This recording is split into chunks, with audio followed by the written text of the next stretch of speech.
Pour toi, c'est quoi une bonne induction? Est-ce que tu peux la présenter? Et de quelle manière, toi, t'approfondis l'état d'hypnose? Une bonne induction, là, ça c'est difficile. C'est la question du De bon, rien. du bon, du bon, non, mais c'est bien une question. La question du bon chasseur et du mauvais chasseur. Parce que je pourrais faire une question, je pourrais faire une réponse il n'y a pas de bonne induction, il y a que un rapport entre deux personnes, qui ceci, qui cela, mais ça on le sait. Donc c'est vrai. Je, Hein, j'ai je aucun. pense Ouais, dis-moi.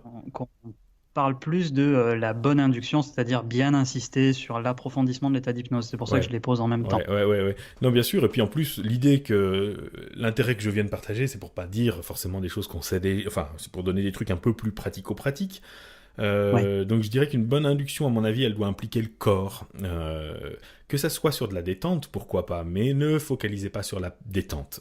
La détente est un des phénomènes de l'hypnose possible, mais souvent, quand on a trop créé de détente, alors ça peut être vraiment une bonne porte d'entrée quand même pour déconnecter, mais souvent quand on a trop créé de détente, on se retrouve avec une personne qui est finalement très passive et difficile de faire un travail dedans. Enfin, de faire à la personne un travail en elle. Elle est finalement quelqu'un qui dort, quoi, mais qui dort vraiment au mauvais sens du terme. C'est pas très actif, c'est pas de répondance, c'est lent, c'est mou. Donc, c'est intéressant d'impliquer le corps, notamment, pourquoi pas avoir une position qui soit pas trop détendue.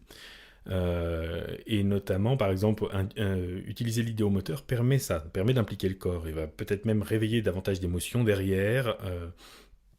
En général, les symptômes dont la personne se plaigne sont des choses qui arrivent dans le corps. Le stress, c'est quelque chose qui arrive dans le corps. Les émotions sont des choses qui arrivent dans le corps. Une addiction, c'est un comportement que le corps fait. Bref, la personne, évidemment il y a un aspect intérieur, mais souvent, il y a une partie qui s'exprime dans le corps. Donc, si on n'utilise pas le corps pour travailler là-dessus, il risque d'y avoir vraiment un élément manquant. Donc, je dirais que ça peut passer par des sensations, ça peut passer par le fait de jouer sur des hallucinations de sensations, de la légèreté, de la lourdeur, des choses comme ça. Ça peut passer par de la détente, pourquoi pas. Ça peut passer vraiment, ça c'est vraiment très intéressant de dissocier un peu le corps par de l'idéomoteur au départ, peut-être pas tout de suite, mais à un moment donné. Donc déjà, ça c'est un ingrédient que je trouve intéressant.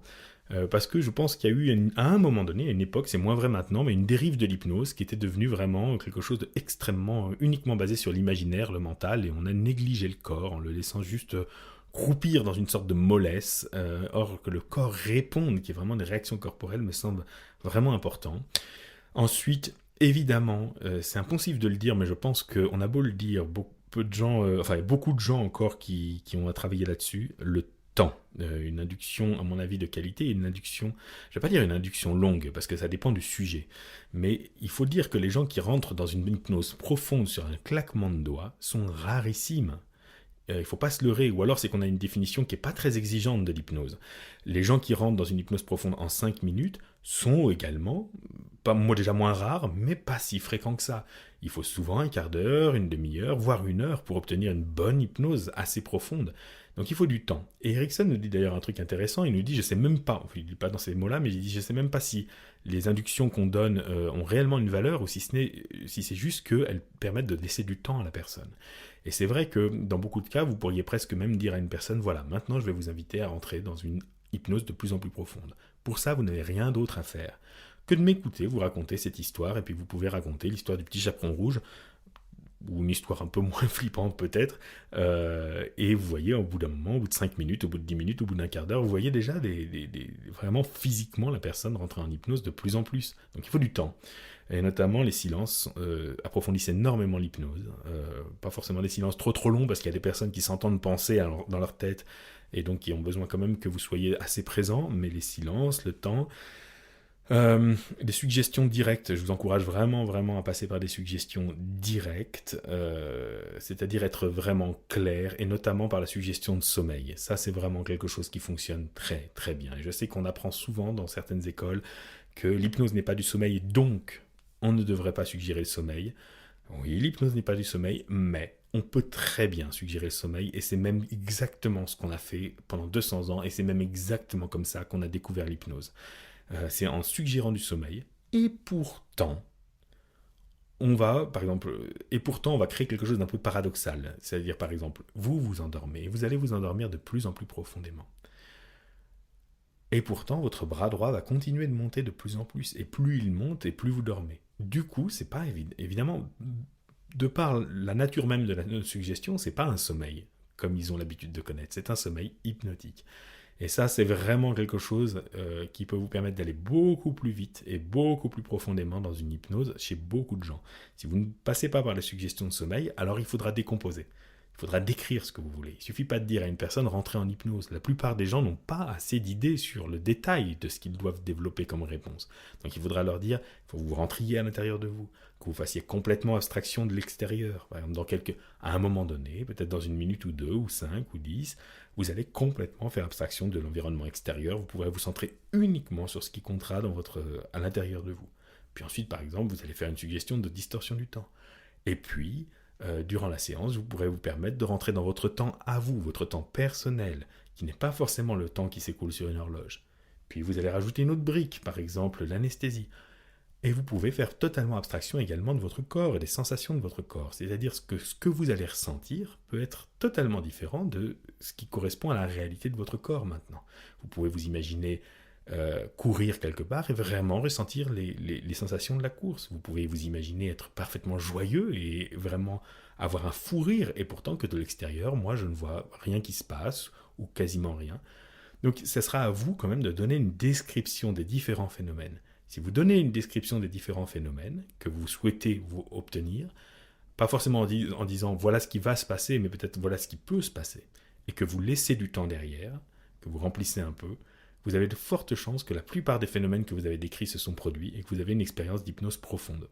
Mais si, dans votre pré-talk, vous avez pris 1000 précautions pour pas trop perdre la face au cas où, et que vous avez dit, vous savez, l'hypnose n'est pas un truc, on ne déconnecte pas, on reste très présent, etc., eh bien, si vous avez un bon sujet en face, si vous avez un mauvais sujet, alors là, il est foutu, mais si vous avez un bon sujet, un mauvais sujet, c'est-à-dire quelqu'un qui aurait besoin de temps, mais si vous avez un bon sujet, il va prendre cette suggestion, vraiment, il va la prendre parfaitement bien, et donc il va faire quoi ? Il va développer un état d'hypnose légère, alors qu'il c'est un super bon sujet, et qu'il aurait pu s'endormir en 5 minutes. Donc je pense, un conseil que je pourrais donner, c'est quand même déjà de revenir à la base. On peut faire ensuite des suggestions, des inductions plus contemporaines, par exemple ericksoniennes, ou des inductions à la façon hypnose de spectacle, etc., mais plus tard. Il faut revenir d'abord à des choses, à mon avis, classiques, pour voir déjà que ça marche extrêmement bien sur beaucoup de gens. Il faut de la patience. Avec beaucoup de gens, il faut de la patience pour obtenir une hypnose un peu profonde. Et puis, comment le savoir, en fait ? Vous leur demandez régulièrement, vous leur demandez comment c'est là maintenant. Si la personne vous répond « Oh, c'est vachement sympa, franchement, non, mais c'est très bien », bon, c'est qu'il y a de fortes chances que son hypnose ne soit pas encore assez profonde. Si par contre, la personne elle met 2 minutes avant d'articuler un mot et qu'elle vous dit « Eh bien, c'est que là, déjà, c'est pas mal », vous pouvez leur demander ensuite est-ce que vous êtes bien en hypnose, là ? Et en général, la personne peut, dans l'hypnose, vous répondre oui ou non, sans sortir de l'hypnose. Et vous pouvez même leur demander comment approfondir. Demandez-leur ensuite comment ça pourrait être plus profond. Très bien, eh bien, allons-y. Donc après, c'est difficile. Je peux pas rentrer j'ai déjà donné pas mal de détails. Je peux pas rentrer dans tous les détails des techniques parce que on n'a pas le même confort que dans une formation. Mais bon, j'essaye de donner les trucs qui me passent par l'esprit. Évidemment, je passe à côté de plein de trucs, mais j'espère que ça fournit déjà un peu de matière. Juste, il y avait une réaction là, du coup, sur le fait qu'il y a beaucoup de gens qui sont des sacrés défenseurs de l'hypnose rapide et profonde en 2 à 5 minutes.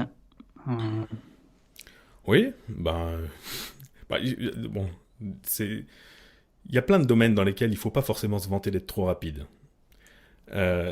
Après, et l'hypnose en fait partie à mon avis, j'ai toujours envie de leur demander mais c'est que vous aimez pas faire de l'hypnose ou quoi ?